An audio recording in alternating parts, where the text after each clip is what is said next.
वो सहाबा की जात आपको बताता हूं। अनस बिन नुज़ैर एक सहाबी, हुजूर उनके घर पर अक्सर जाया करते थे। दोपहर का वक्त था, नबी पाक सल्लल्लाहु अलैहि वसल्लम अनस बिन नुज़ैर के घर पर आए हुए। ये वो सहाबी है, जवान सहाबी, और उनकी बीवी थी। और ये बात भी बड़ी मशहूर है कि वो अपनी बीवी से हद दर्जे मोहब्बत करते थे और इश्क करते थे। जाहिर सी बात है, अपनी बीवी से करते थे, बहुत मोहब्बत करते थे। नबी पाक सल्लल्लाहु अलैहि वसल्लम उनके घर तशरीफ ले गए। थोड़ी देर में एक कासिद आया खत लेकर के, मक्का वालों की तरफ से कोई खत था। किसी ने हुजूर पाक सल्लल्लाहु अलैहि वसल्लम को खत भेजा। हुजूर ने खत लिया, अनस बिन नुज़ैर से कहा पढ़ो। अनस बिन नुज़ैर ने खत पढ़ करके सुनाया कि मक्का वाले जंगों की तैयारियां कर रहे हैं, फलां जगह से फलां कबीला आ रहा है, ऐसी ऐसी तैयारियां। खत में ये अहम मामलात लिखे गए थे, सीक्रेट थे। हुजूर पाक सल्लल्लाहु अलैहि वसल्लम ने खत को बंद करवाया। अनस बिन नुज़ैर से कहा, तवज्जो, फर्स्ट प्रायोरिटी क्या होती है? अनस बिन नुज़ैर से कहा, ये मेरा राज है जिसकी हिफाजत तुम्हारे लिए जरूरी है। तुम्हारे अलावा किसी को ये खत की खबर नहीं होनी चाहिए। बस नबी पाक ने फरमा दिया तो फरमाया। सहाबा का अब अमल क्या है? हुजूर उनके घर से उठ करके बाहर जा रहे, तशरीफ ले गए। थोड़ी देर में बीवी अंदर से आई, महबूबा थी, इश्क करते थे, मोहब्बत करते थे अपनी बीवी से। आई, कहा अनस बिन नुज़ैर से कहा कि अल्लाह के रसूल आए थे, घर में क्या बातें चल रही थी? अनस बिन नुज़ैर ने कहा, मेरी मोहब्बत अपनी जगह पर, रसूलुल्लाह की इज्जत का मकाम और। इस राज की बात में तुम्हें मैं शरीक नहीं कर सकता, मैं नहीं बता सकता। हद दर्जे इश्क करते, मोहब्बत करते उस बीवी को कहा कि नहीं, ये बात रसूलुल्लाह की अमानत है। बीवी ने हंसते हुए कहा अनस बिन नुज़ैर से, कहा अनस क्या छुपाते हो, मैंने सब सुन लिया है। मक्का वाले जंगों की तैयारियां कर रहे हैं, फलां कबीला फलां जगह, खत मैंने पूरा सुन लिया। इतना कहना था बीवी का। अनस बिन नुज़ैर खड़े हो गए और सीधे गर्दन पकड़ ली, अपनी बीवी की जिसको मोहब्बत करते, गर्दन पकड़ ली। कहा मैं इस गर्दन को उस वक्त तक नहीं छोड़ूंगा जब तक रसूलुल्लाह का फैसला ना आ जाए, कहीं मैं मुजरिम ना हो जाऊं कि रसूलुल्लाह के राज को इफ्शा करने के जुर्म में मैं अजाब में मुब्तला ना हो जाऊं।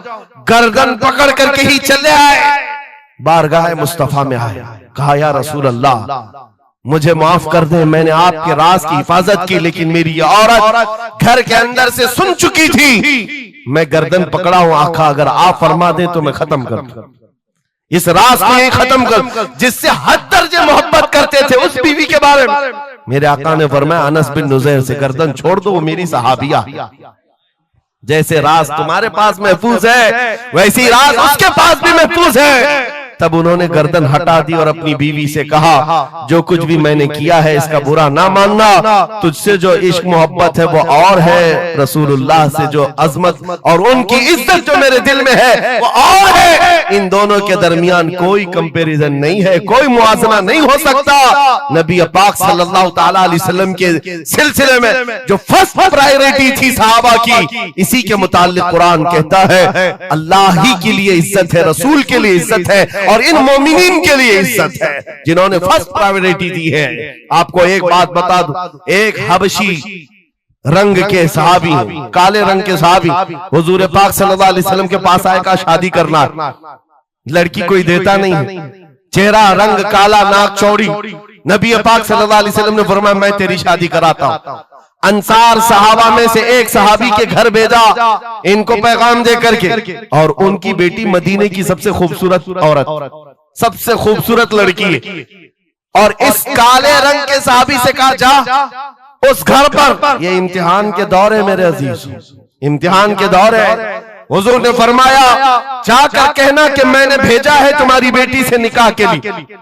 ये काले रंग के सहाबी थे, आए उस सहाबी के घर, अंसारी के, मियां बीवी बैठे हुए थे, बेटी अंदर थी। इनको आते ही पूछा कि क्या बात है, किस लिए आए? कहा सुना है आपके घर में जवान बेटी है, मैं निकाह का पैगाम लेकर आया। सादी सी बात, सीधी सी बात। उन्होंने ऊपर से नीचे देखा, उनकी लड़की, उनकी बेटी मदीने की हसीन तरीन खूबसूरत लड़की है और निकाह का पैगाम लेकर के आने वाला हबशी रंग का है। उन्होंने ऊपर से नीचे देखा और उसके बाद कहा जाओ हम बाद में बताते हैं। बस इतनी सी बात, मना नहीं किया, कहा जाओ हम बाद में बताते हैं। हुजूर पाक सल्लल्लाहु अलैहि वसल्लम की बारगाह में आएंगे, अपनी बेटी से पूछ लेंगे, आएंगे तुम्हारे पास। उस काले रंग के सहाबी के लिए कोई ताज्जुब की बात नहीं थी। वो कहते रोज रिजेक्ट होता था, यहां से भी हो गया। वापस चल पड़े हुजूर के दरबार में। तवज्जो मेरे अजीज, अंदर बैठी हुई वो दुशीजा, वो खातून, वो बेटी अंसार सहाबा की बाहर आई। पूछा बाबा कौन आया था? कहा एक नौजवान आया था। कहां से? रसूलुल्लाह ने भेजा था। किस लिए? बेटी ने पूछा बाप से। बाप कहता तेरे निकाह का पैगाम लेकर के आया था। बेटी ने पूछा आपने क्या कहा? कहा कोई मैच नहीं है, तुम्हारा और उसका कोई मैच नहीं था। मैंने कहा बाद में देखा जाएगा। बेटी वहीं खड़ी होकर के कहती है बाबा आपको पता है आपने किस कासिद को वापस भेजा है? आपने उस आने वाले के रंग को देखा, भेजने वाले के हुस्न को नहीं देखा। किसने भेजा आपने वो नहीं देखा। आपको तो इस बात का ख्याल आना चाहिए अल्लाह के रसूल के कह देने के बाद फिर अपनी ख्वाहिशात कोई माने नहीं रखती, कोई मैचिंग नहीं होती है। जब रसूलुल्लाह ने फरमाया है फर्स्ट प्रायोरिटी हुजूर की बात होती है। ये सहाबी अपनी बेटी की बात सुनकर वापस लौट आए और दौड़ते हुए बारगाह मुस्तफा में आते हैं। मेरे आका के पास वो नौजवान सहाबी जो अपनी रिजेक्ट की खबर सुना ही रहे थे, ये दौड़ते हुए अंसारी सहाबी आए। कहा या रसूल अल्लाह गलती की माफी, मैंने ताखीर की, इस खता की माफी के लिए आया हूं। मैंने इन्हें मना नहीं किया था, थोड़ी देर का वक्त मांगा था। ऐ अल्लाह के नबी मैं हाजिर हूं, मेरी बेटी भी दिलो जान से हाजिर है, आपके फरमान पर लब्बैक है या रसूल अल्लाह। हुजूर पाक की बारगाह में जब वो सहाबी ने कहा मेरे अजीजों ये सहाबा का वो ईमान था जहां उन्होंने अपनी ख्वाहिशात को खत्म कर दिया था, अपनी ख्वाहिशात को कत्ल कर दिया था। वो ये नहीं देखते थे मेरे मैच क्या है, मेरी ख्वाहिश के मुताबिक क्या चीज है। आज जैसे दीन पर अमल करने के लिए भी नौजवान ये सोचते हैं मेरी मर्जी के मुताबिक हो तो अमल करूंगा। नहीं, हम यहाँ पर जीने के लिए आए हैं, अपनी मर्जी से जीने के लिए नहीं आए, रसूलुल्लाह की मर्जी से जीने के लिए आए हैं। ताजु शरिया ने जिसके मुतालिक कहा था जिंदगी ये नहीं है किसी की किसी के लिए, जिंदगी है नबी की नबी के लिए। ना समझ मरते हैं जिंदगी के लिए, जीना मरना है सब कुछ नबी के लिए। सुभान अल्लाह, नारे तकबीर, नारे रिसालत, नारे हैदरी, उलमाए अहले सुन्नत, हजरत अल्लामा मुफ्ती सलमान अजहरी साहब। सुभान अल्लाह, सुभान अल्लाह। मेरे अजीजों उन सहाबा ने फर्स्ट प्रायोरिटी जो दी है वो गैरत के साथ जिया करते थे कि हुजूर की बात है तो फिर सबसे पहली बात। जब हम ये सारी चीजों की तरफ आगे बढ़े अल्लाह करीम इज्जतें फिर नवाजेगा, इज्जतें वापस आई। उनके जो हम गुलाम थे खल्क के पेशवा रहे, उनसे फिरे जहां फिरा फिर आई कमी वकार में। जो इज्जत में कमी आई है ये डोर के टूटने से आई है, या डोर के कमजोर होने से आई है। पूरी दुनिया आज एड़ी चोटी का जोर सिर्फ इस बात पर लगाती है, इस बात पर लगाती है कि तुम हुजूर पाक की मोहब्बत की बात ना करो, बाकी कोई बात करना करो। आपको पता है नमाजों की तबलीग करने वाले चिल्ले छट्टियां और भी दीगर बहुत सारे लोग मौजूद हैं।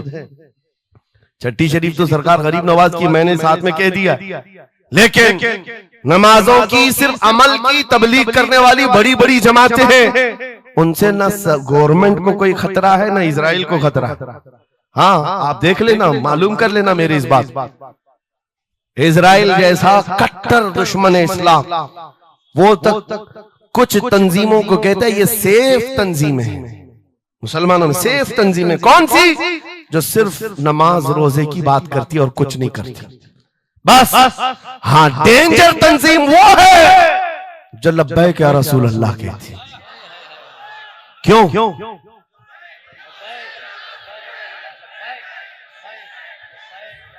ये नारे से किस बात का डर है, किस बात का? दुनिया आज ये कह रही हुजूर पाक सल्लल्लाहु अलैहि वसल्लम की तरफ दोबारा पलट आने वाला उनको पता है। मेरे अजीजों नमाज नमाज, रोजा रोजा, हज हज, ज़कात ज़कात, ये अमाल ठीक है, हम इसके मुनकिर नहीं है, हम भी अमल करेंगे। लेकिन जो कौम हुजूर की मोहब्बत की बात करती है, दुनिया को इस बात का खौफ है कि इन जमातों को अगर ये मोहब्बत वापस मिल गई तो फिर ये आम जवान नहीं रह जाता, फिर इनमें कोई खालिद बिन वलीद खड़ा हो जाता, फिर इनके दरमियान सलाहुद्दीन अय्यूबी आ जाता है। हाँ, जो अच्छे खासे लोगों की नींद को हराम कर रखता है। दुनिया को पता है सलाहुद्दीन का नाम आज यूरोप में सलाहुद्दीन डे मनाया जा रहा है।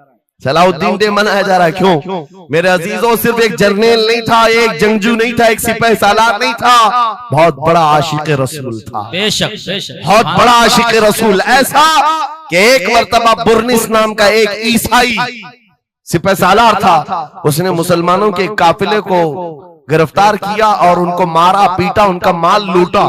और जब जब मारता था तो क्या कहता था बुर्निस, सुनो, बहुत सारे ऐसे जो गीदड़ जत्थे में आकर हमला करते, वो बुर्निस उसी किस्म का आदमी था। मॉब लिंचिंग किया मुसलमानों की मुल्क के शाम में, और मारते मारते एक जुमला कहता था, कहां है मोहम्मद, बुलाओ बचाने के लिए। हुजूर पाक की तरफ ताना देते हुए बार बार मारता था। यह खबर सलाहुद्दीन को पहुंच गई। सलाहुद्दीन के पास आकर लोगों ने बताया कि मुसलमानों के काफिले को लूटा गया, मारा गया। लूट मार तो हर जगह चलती थी, लेकिन मारने वाला बार बार कह रहा था, बोला मोहम्मद को।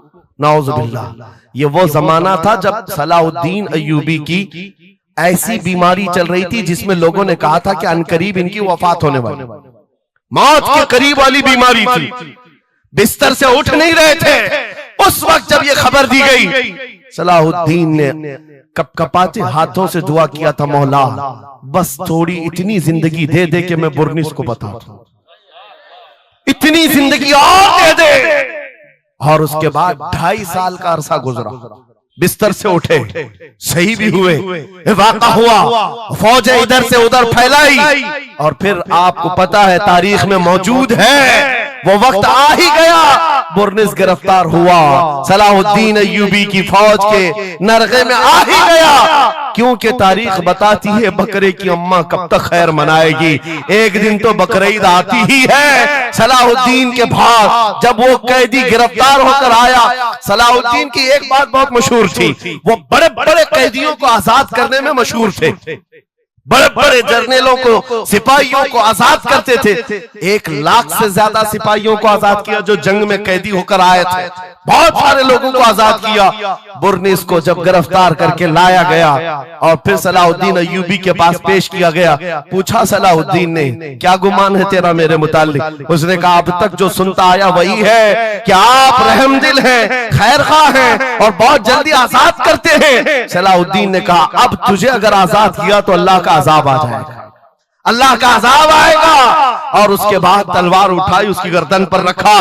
2.5 साल पहले तूने कमजोर मुसलमानों को ये कहा था, बुलाओ मोहम्मद को, कहां है ये देख, मोहम्मद रसूलुल्लाह ने मुझे भेजा है और तेरी गर्दन देने के लिए भेजा है। तू रसूलुल्लाह को पुकारता है, अभी गुलाम जब तक जिंदा है वो काफी है। और उसके बाद तारीख में ये बात लिखी हुई है मेरे अजीजों, सलाहुद्दीन अय्यूबी बीमारी के आलम में 2.5 साल का जो अरसा गुजारा है, इस बात के इंतजार में कि जब तक हुजूर पाक की तरफ से जवाब नहीं दूंगा, उस वक्त तक सलाहुद्दीन कभी बिस्तर पर एक रात भी नहीं सोए, खुली जमीन पर सोते थे और कभी पैर फैलाकर नहीं सोया, कभी पैर फैलाकर नहीं सोया।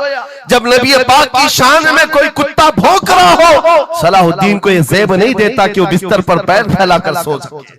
ये इश्क था, ये इश्क था जिसकी बुनियाद पर वो 12,000 का लश्कर लेकर एक बार उतरा था और 4 लाख की फौज को खदेड़ कर रख दिया था। ये ताकत और कुव्वत मेरे अजीजों हुजूर की मोहब्बत से आती है। हुजूर पाक की आजमत दिलों में बिठाओ, अल्लाह तुम्हारा रौब खुद कायम फरमाएगा, तुम्हारा रौब अल्लाह कायम फरमाएगा। लोगों को ये लगता है कि तंजीमें बनाना चाहिए, लोगों को ये लगता है कि फौज बनानी चाहिए। मैं कभी इस बात की बात नहीं किया, इसीलिए डरते नहीं, हम कोई सीक्रेट मीटिंग भी नहीं करते कभी।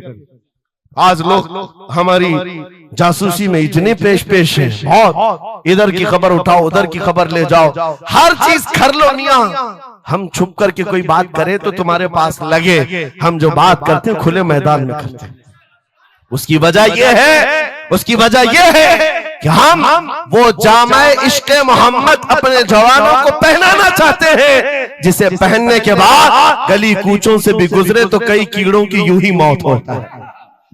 कोई लड़ने भिड़ने की बात मैं नहीं कर रहा, जामा इश्क रसूल पहन करके निकलो। इसलिए कि आप देखो आज के मजमे में, अभी मैं एक नारा लगाऊंगा, जवाब आप खुद ही देंगे। इश्क मोहब्बत, इश्क मोहब्बत। क्यों आला हजरत, आला हजरत, ये तो दो वर्ड है, इश्क मोहब्बत, इश्क मोहब्बत। आप जवाब में आला हजरत इसलिए कर रहे हैं कि पूरी दुनिया इस बात को गुट्ठी में पी चुकी है। इश्क का नाम आए, मोहब्बत का नाम आए, बरेली का इमाम का नाम ही आता है। इसीलिए मैं कहता हूं 100 साल पहले हुजूर की मोहब्बत करने वाला एक वफादार गुलाम बरेली की जमीन पर सो चुका है, लेकिन हर जलसे की रौनक बना हुआ है, हर जलसे की जीनत बना हुआ है। और इसी बात के लिए मैं कह रहा हूं, ये इश्क मोहम्मद का जामा जो पहनता है वो मरता कभी नहीं है। अल्लाह उसके नाम को हमेशा जिंदा रखता है, सलामत रखता है। और जो गुस्ताखी कर रहे हैं, इन कीड़ों का तो चंद दिनों के बाद पता भी नहीं हो, खबर भी नहीं होगी। आप तो आज जान रहे हैं, तुम्हारे बच्चों को नाम भी मालूम नहीं होगा, कौन पाखंडी था, कौन भोगता था, पता ही नहीं मालूम। एक बहुत लंबी लिस्ट है गुस्ताखों की, 1400 साल से, सब पता है, याद रखा है आपने? किसी का नाम याद है? कितने गुस्ताख आए, कितने भोंकते रहे? नहीं, आए और चले गए, मौसम के साथ आते, मौसम के साथ जाते। लेकिन 800 साल पहले जो आशिक रसूल पुकार रहा था, शरफुद्दीन बूसीरी, उनका कसीदा बुर्दा हर एक को याद। बेशक बेशक सुना है कि नहीं सुना है? मौलाया सल्ली व सल्लिम दाइमन अबदा अला हबीबिका खैरिल खल्क़ि कुल्लिहिम। जुबान तुम्हें आती नहीं अरबी, लेकिन फिर भी ये जुमले आते हैं। क्यों? हुजूर के इश्क में बोले हुए जुमले।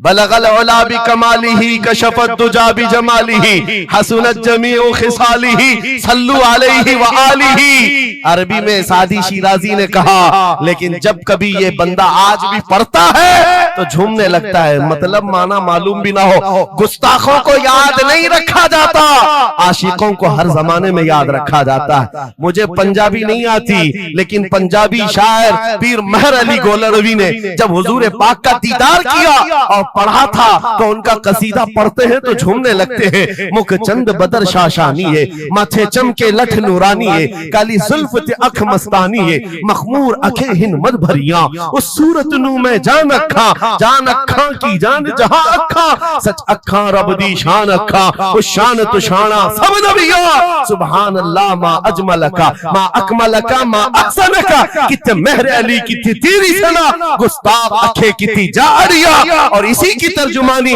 बरेली के इमाम ने किया था कि वो कमाल हुस्न हुजूर है कि गुमान नक्श जहां नहीं, यही फूल खार से दूर है, यही शम्मा है कि धुआं नहीं। सुभान नारे तकबीर, नारे रिसालत, नारे हैदरी। मेरे अजीजों, इज्जत रसूलुल्लाह के कदमों से वाबस्ता है, ये मैं आपको बता रहा हूं। ये तो दुनिया की बात है, ये दुनिया की बात। आज मैं आपके दरमियान यहां से खिताब कर रहा हूं। मुझे ये जब आपकी कमेटी वाले हजरात आए थे, मुझे पहले तो जगह का इल्म नहीं था, लेकिन जब बताया गया तो मैं हैरत में था। इधर ही करीब में कमिश्नर हाउस भी है, हाँ यही सामने आकर के हमें खिताब करना है, कोई बात नहीं।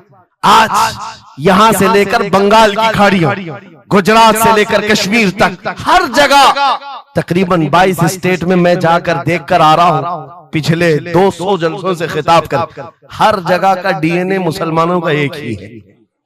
हुजूर का नाम लो, हुजूर का नाम लो, तो फिर ये इनके अंदर जो हलचल है, ये मोहब्बत है, ये बेदार होती है। अज़ीज़ा ने गिरामी वक़ार, ये डीएनए पूरी जगह का एक ही है, हुजूर की बात। इसीलिए मैं कहता हूं, मुझे दुनिया आज पहचानती है तो इसलिए नहीं कि किसी सियासी पार्टी का नेता है, इसलिए पहचानती है कि हुजूर की इज्जत पर बात आए तो ये जवाब देता है। जब तक दिखे न थे तो कोई पूछता न था, या रसूल अल्लाह तुमने खरीद कर हमें अनमोल कर दिया। सुभान अल्लाह, सुभान अल्लाह। लब्बैक लब्बैक या रसूल अल्लाह, लब्बैक लब्बैक लब्बैक या रसूल अल्लाह, लब्बैक लब्बैक लब्बैक या रसूल अल्लाह। इसी के साथ कुछ तुम्हारी इस्तिकामत के लिए मैं बातें बता दूं। इस्तिकामत के लिए देखो, मुसीबतें आएंगी, हुजूर की मोहब्बत की बात करना इतना आसान नहीं है कि तुम्हें रोज हलवा पराठा ही मिलते रहे। और खा करके आराम करते रहो। फिर तुम्हें बिलाल हबशी को भी याद रखना होगा, खब्बाब इब्न अल-अरत को भी याद रखना होगा, ज़ैद बिन दसना, खुबैब इब्न अदी को याद रखना होगा। ये वो सहाबा हैं जिन्होंने हुजूर की मोहब्बत में सिर्फ जख्म नहीं खाए हैं, आग भी बर्दाश्त की है और इनकी पूरी चमड़ियां गला दी गई थी, उसके बावजूद वो जमे रहे, इस्तिकामत के उस मैदान पर डटे रहे। आपको पता है जब बिलाल हबशी मदीने में थे, हजरत उमर फारूक रज़ियल्लाहु ताला अन्हु उनको बुलाते थे तो क्या कहकर, या सैयदुना बिलाल, ऐ हमारे आका बिलाल आइए, जो अमीरुल मोमिनीन है वक्त के। और वो बिलाल हबशी को आका कहकर पुकारते। हजरत बिलाल कहते, सरकार मैं गुलाम आदमी, अमीरुल मोमिनीन मैं गुलाम आदमी, हबशी आदमी, आप जब आका कहते हैं तो मुझे शर्म आती है, आप क्यों कहते हैं? सैयदना उमर फारूक कहते, आप करीब आइए, अपना जुब्बा उठाइए। जब वो जुब्बा उठाते, उनकी पीठ पर उमर फारूक बोसे लेते और कहते, जो जख्म तुमने रसूलुल्लाह की मोहब्बत में खाए हैं वो दुनिया ने नहीं खाए हैं, वो हमने नहीं देखे हैं। इसीलिए मेरे अजीजों, हुजूर पाक की मोहब्बत के बाद फिर इस्तिकामत का इम्तिहान भी होगा।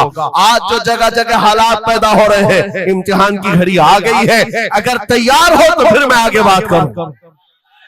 हुजूर की मोहब्बत पर इम्तिहान देने के लिए हर जवान अगर तैयार है तो फिर आगे बात की जाएगी। बार बार तुम्हें कोई कचौके देता रहे, वसवसे डालता रहे, सोशल मीडिया पर तुम्हारे जज्बात को उभारते हुए तुम्हारे लिए गंदी बातें करे कि ये कट रहे हैं, मुल्ले काटे जा रहे हैं, मारे जा रहे हैं, गज्जा में इनके साथ ऐसा विनाश किया जा रहा है, 20,000 लोगों को मार मार कर बारूद से राख बना दिया गया है।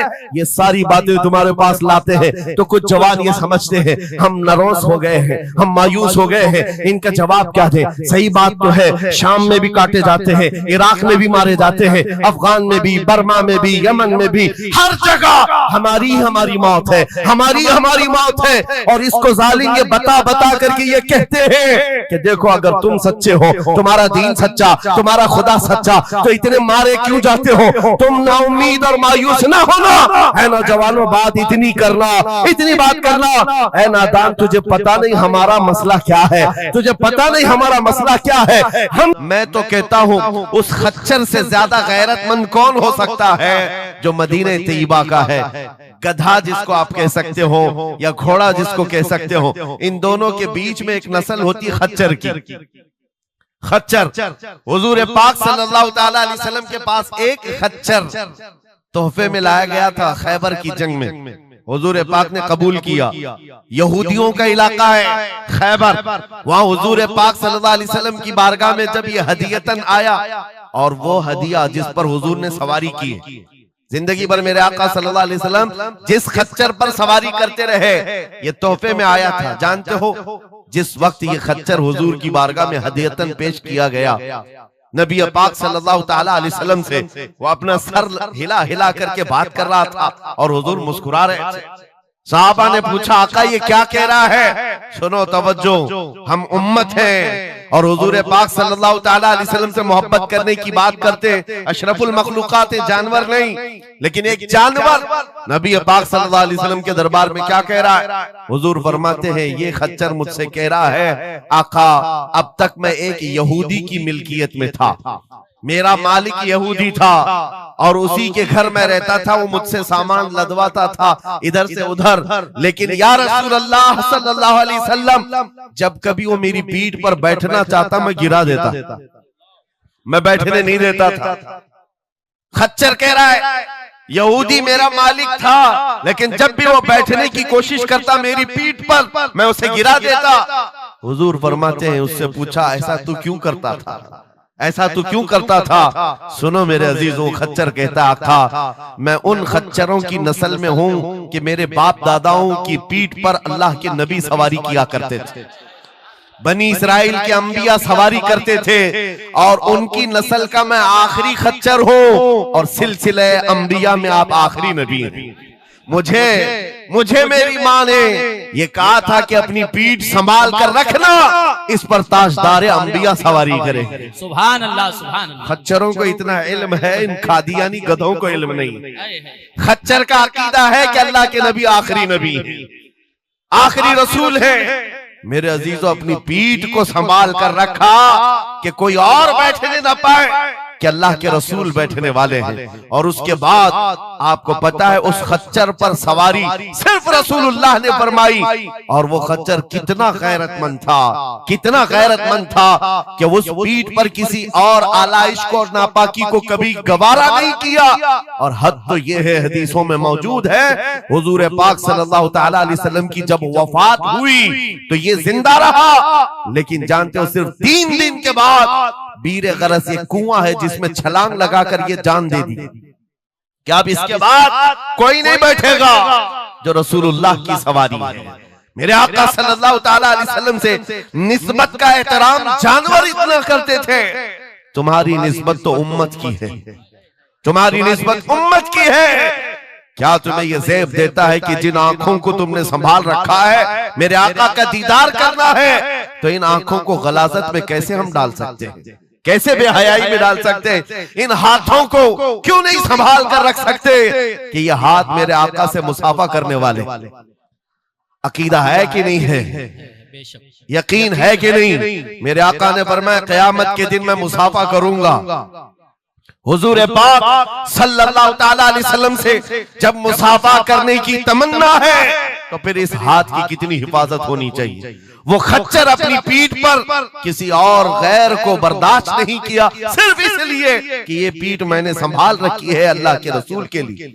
आज हम बच सकते हैं अपने हाथों को, अपने पैरों को, अपनी आंखों को, अपनी जुबान को सिर्फ इसलिए बचा कर रखें कि ये सारी अमानत रसूलुल्लाह की है। क्यों? बरेली से यही तो आवाज आती है, हमारा अपना कुछ नहीं है, दहन में जुबान तुम्हारे लिए। या रसूल अल्लाह बदन में है जान, और हम आए यहाँ और उठे भी वहां। जब रसूलुल्लाह के लिए जीना है तो मेरे अजीजों हमें हर शय की हिफाजत भी जरूरी है। कहीं ऐसा ना हो कि हमारी गर्दन में कोई दूसरा पट्टा डालने की कोशिश कर रहे, कभी ना हो कि किसी और की गुलामी का पट्टा हमारी गले में पड़ जाए। नहीं, हम रसूलुल्लाह के, जन्नत रसूलुल्लाह।